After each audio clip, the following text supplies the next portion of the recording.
નમસ્કાર. દિવસભરના તાજા સમાચારોમાં તમારું સ્વાગત છે.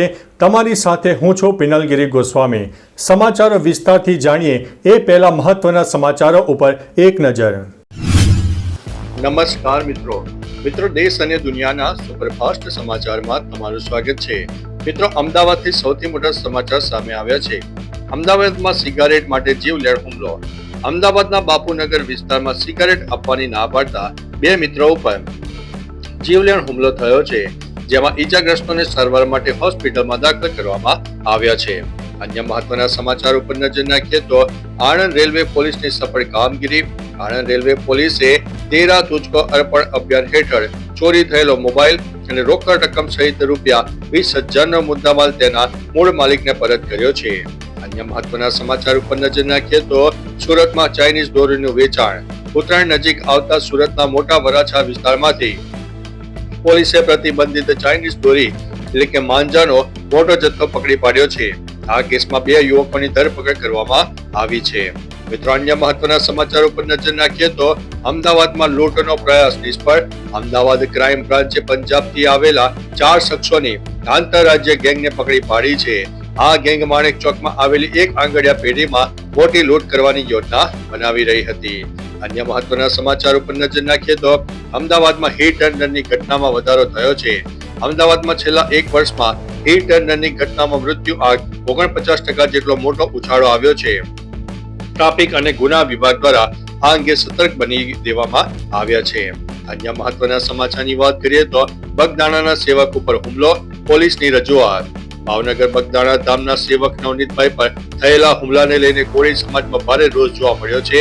સમાજના લોકોએ અત્યારે વિરોધ પ્રદર્શન પણ કરી રહ્યા છે.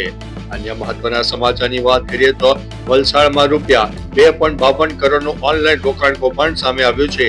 વલસાડના એક 60 વર્ષીય વ્યક્તિએ વોટ્સએપ પર મળેલા સ્ટોક માર્કેટના રોકાણના સંદેશા અને યુટ્યુબ વિડીયોની લાલચમાં આવીને રૂપિયા 2.52 કરોડ ગુમાવ્યા છે.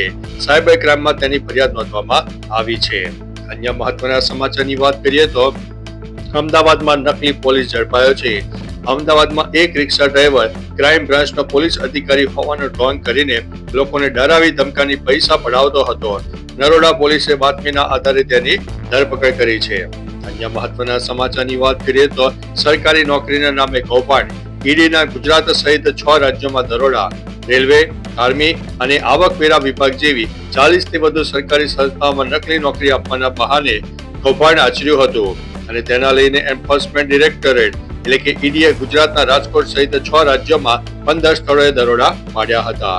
અન્ય મહત્વના સમાચારની વાત કરીએ તો કેન્દ્ર સરકાર દ્વારા વર્ષ 2025-26 માટે ખરીફ સિઝનના મુખ્ય પાકોના ટેકાના ભાવો જાહેર કરવામાં આવ્યા છે. મુખ્ય પાકના ભાવ પ્રતિ ક્વિન્ટલ આ પ્રમાણે છે. મગફળીના 7,263, તુવેરના 8,000, કપાસના એટલે કે લંબતારીના 8,110, ડાંગરના 2,369. મિત્રો, નોંધ લેવા જેવી બાબત છે કે ગુજરાતમાં ડાંગર, બાજરી, જુવાર અને રાગી જેવા પાકો માટે ટેકાના ભાવ ઉપરાંત પ્રતિ ક્વિન્ટલ 300નું બોનસ પણ આપવામાં આવે છે. અન્ય મહત્વના સમાચારની વાત કરીએ તો અમરેલી જિલ્લાના ખાંભા ખરીદી કેન્દ્ર ઉપર છેલ્લા 4 દિવસથી મગફળીની ટેકાના ભાવે ખરીદી બંધ કરી દેવામાં આવી છે. તેનું કારણ છે કે સરકારી એજન્સીઓ પાસે ખરીદેલી મગફળીનો સંગ્રહ કરવા માટે પૂરતા ગોડાઉનનો અભાવ છે. ત્યારે તેની અસર શું જોવા મળશે? ખાંભા એપીએમસી યાર્ડમાં 20 થી 25,000 જેટલી મગફળીની બોરીઓ ખુલ્લા મેદાનમાં પડી રહી છે, જેના કારણે ખેડૂતોમાં ભારે પરેશાની અને આક્રોશ છે.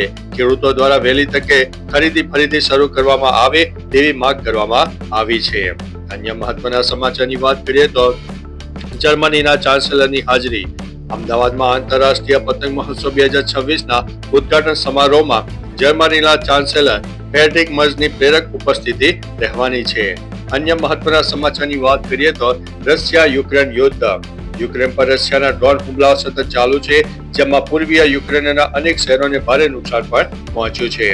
અન્ય મહત્વના સમાચારની વાત કરીએ તો ચીન અને અમેરિકા તણાવ.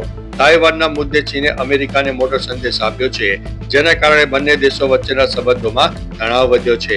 તો ચાલો મિત્રો, ફરીથી દેશ અને દુનિયાના સુપરફાસ્ટ સમાચાર લઈને મળતા રહીશો. ત્યાં સુધી અમને રજા આપશો. નમસ્તે.